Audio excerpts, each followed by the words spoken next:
data uko badukurikirana yanje mishemo ya mara kubaravugana rero ko aramusa mwese megano kuri kubohora ganusha kubafasha gukura mu buntu no kumenya umwami wa Yesu Kristo mbaye kaze mu nyigisho gira kane mu gukena gwicirwa twise ukuri kuvyerekeye uburake bw'Imana. Inyigisho gira kane uyumvirize uyisuzumishije ijambo ry'Imana birabe ko vy'ukuri ibyo twigisha bihwanye n'ubutumwa bwiza bw'ukuri. Rero kaze mu nyigisho umwami Yesu abaganiriza. Reka tubane twiga twaramaze kuraba amawudio atandukanye tumaze kwiga ko twarabonye yuko icatera uburake Imana aruko abantu bayivanga n'izindi mana kuko gusenga izindi mana cashira abanyisirayeli. Icakabi twarabonye yuko abantu bati ivyagezwe vyayo bagatinzira yayo bakati ubugombe bwayo bakabwanka bakaja gukora ibindi bintu binyuranye by'Imana ishaka. Ingaruka nuko yabahana nuko bareka bakabica nk'agatwara nk'inyagano nk'abaja ba esclave vyashika. Tubananiza aho nyene muri Zaburi ya kabiri no munsi no tugira dusome tuzosoma n'indi mirongo kumbure banye n'umwanya ngana udukundiye. Zaburi ya kabiri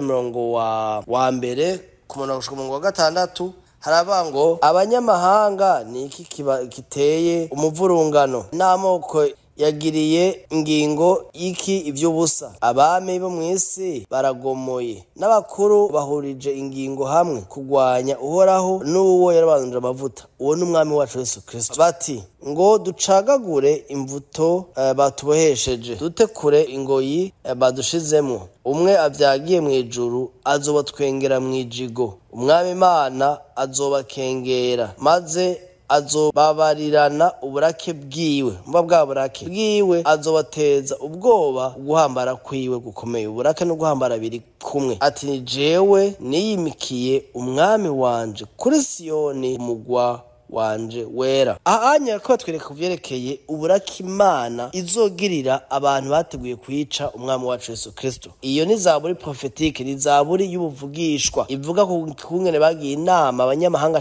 cane abaroma nibo bamwishe Yesu, ba Pilato n'abaroma n'abandi bakoranye n'abakuru b'idini. Ngena bumva umengo ivyo barakora ni vyiza kuri bo, n'umugambi mwiza, n'umugambi wo gukorera Imana. Ariko ngaha tubona neza yuko Imana ibakengera ibasuzugura kandi izobahanisha uburake bwayo no guhambara kwayo gukomeye. Rero urabona yuko ikintu ngaha tubonamwo ari uko Imana izobahana kubera bariko bakora ibinyuranye n'ivyo Imana ishaka gukora ikibi. Mu bisanzwe Imana ari ibisanzwe ibizi ko Yesu bazomwica ko niba biteguye. Ariko ikibabaje n'abantu bamwishe bitwa ko aramukorera baza ko gukorera Imana ngo akora ku rugombe bw'Imana. Ibinye twari igitabo ca Matayo kiri mu nyigisho jewe ubwanje nigishije zikampindura zikantahuza ibintu byinshi kandi aje ndiko ndigisha kandi uko byagenza kugenda ko ivyo umuntu yigisha banza kuba byamuhinduye. Rero muri Matayo twarabonye ingene abantu bamugira inama zo kumufata zo kumwagiriza zo kumubeshera zo gushika bamwica. Ico kintu twarakibonye Yesu yakibaye mu myaka 3 n'inusu ku murango n'ijoro bamugira inama zigene bomwica. Na tuko turabona izi nama ariko ngo uburake bwiwe ubuzobahana. Ikintu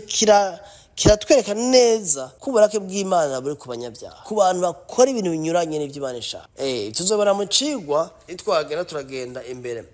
Mw'isezerano rya Kera kandi turabona yuko abavugishwa b'Imana bavugishwa kuvyerekeye umunsi w'uburake bw'Imana, le jour de la colère de Dieu, umunsi w'uburake bw'Imana. Muracebaza none uwo munsi w'uburake bw'Imana no munsi nyabaki. Zefaniya gicambere 14 gusha kuri 15. Zefaniya ni igitabo c'amasezerano rya Kera cyo bita umuvugishwa muto. Umunsi uhambaye uhoraho. Bibiliya kirundi mwise umunsi uhambaye. Kadusome twumve. Umunsi uhambaye uhoraho uri hafi kandi urihuta. Umunsi uhoraho guhinda kwawo kurumvikana. Umuhizi araburugana intuntu. Uwo munsi n'umunsi w'uburake. Kurikira neza. Uwo munsi n'umunsi w'uburake, n'umunsi w'amagogwa n'amarushwa, n'umunsi w'ibitongozi n'imisaka, n'umunsi w'umwiza n'ubuzinze inani, n'umunsi w'ibicu n'umwiza w'umuzitanya.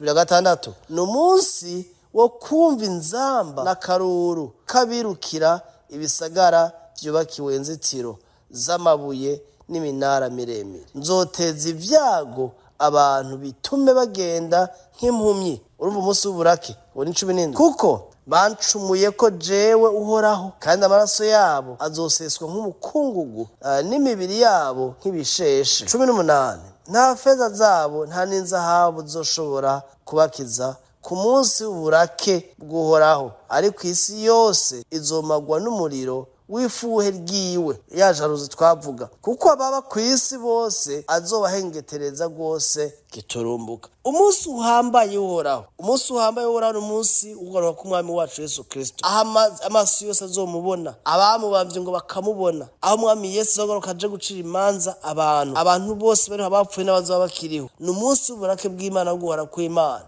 aho abansi bayo bazoshuka munsi y'ibirenge vya Kristo, munsi y'indava y'ibirenge vyiwe, kuri marche pied yiwe akabicarako akabahonyorako. Bakundwa bene data, uyu ni umunsi ukomeye cane, ni umunsi wo guhora kw'Imana, aho Imana izogaragaza uburake bwayo. Mw'isezerano rya kera abantu baravugishijwe bitandukanye kuvyeka uwo munsi ukomeye. Uyu munsi kandi uri hafi, ko umwami Yesu ari hafi yo kugaruka. Rero inyigisho nshaka kwitevye, ariko umwami Yesu abaganirize, abibutse ko Yesu ari hafi yo kugaruka. Arepfa kugaruka. Mw'isezerano rya kera Imana yarabahana, Imana yarakoze ibintu byinshi bikomeye cane, kandi iki gihe kiri hafi yuko umwami Yesu agaruka gucira imanza abari kw'isi, abapfuye n'abazoba bakiriho. Ibyago byinshi bizohaba mu ico gihe, ariko umwami Yesu ashimwe ko twebwe turi muri Kristo. Mu kigo biri imbere tuzobivuga ko twebwe turi muri Rishasha ryo muri Kristo, abavutse bwa kabiri. Abataravuga ubwa kabiri tubavugeko. Umuntu wese yitora arabe ahari n'ikibanza ahagazeko, mbega ku ruhande rw'uburake bw'Imana buzobako canke kubo bwavuyeko, batazohura nabwo. Iri kintu ni ikintu gikomeye cane co kurimbura ko kurakora kino nyigisho. Urambega warizeye umwami Yesu, ubaramwakira umutima wawe. Mw'isezerano rya kera abanyeseriya bahora yuko bataye inzira bakaja gusenga izindi mana, base kwemera ivyagezwe vyiwe, bagiye gukora ibindi bintu binyuranye n'ibishaka. Ariko kandi hari n'umunsi ukomeye w'uburake bw'Imana no kuvugishwa, uyu nawe uri hafi kuza. Turi hafi yawo, umwami Yesu aravuga, nuko mugira umunsi mwiza.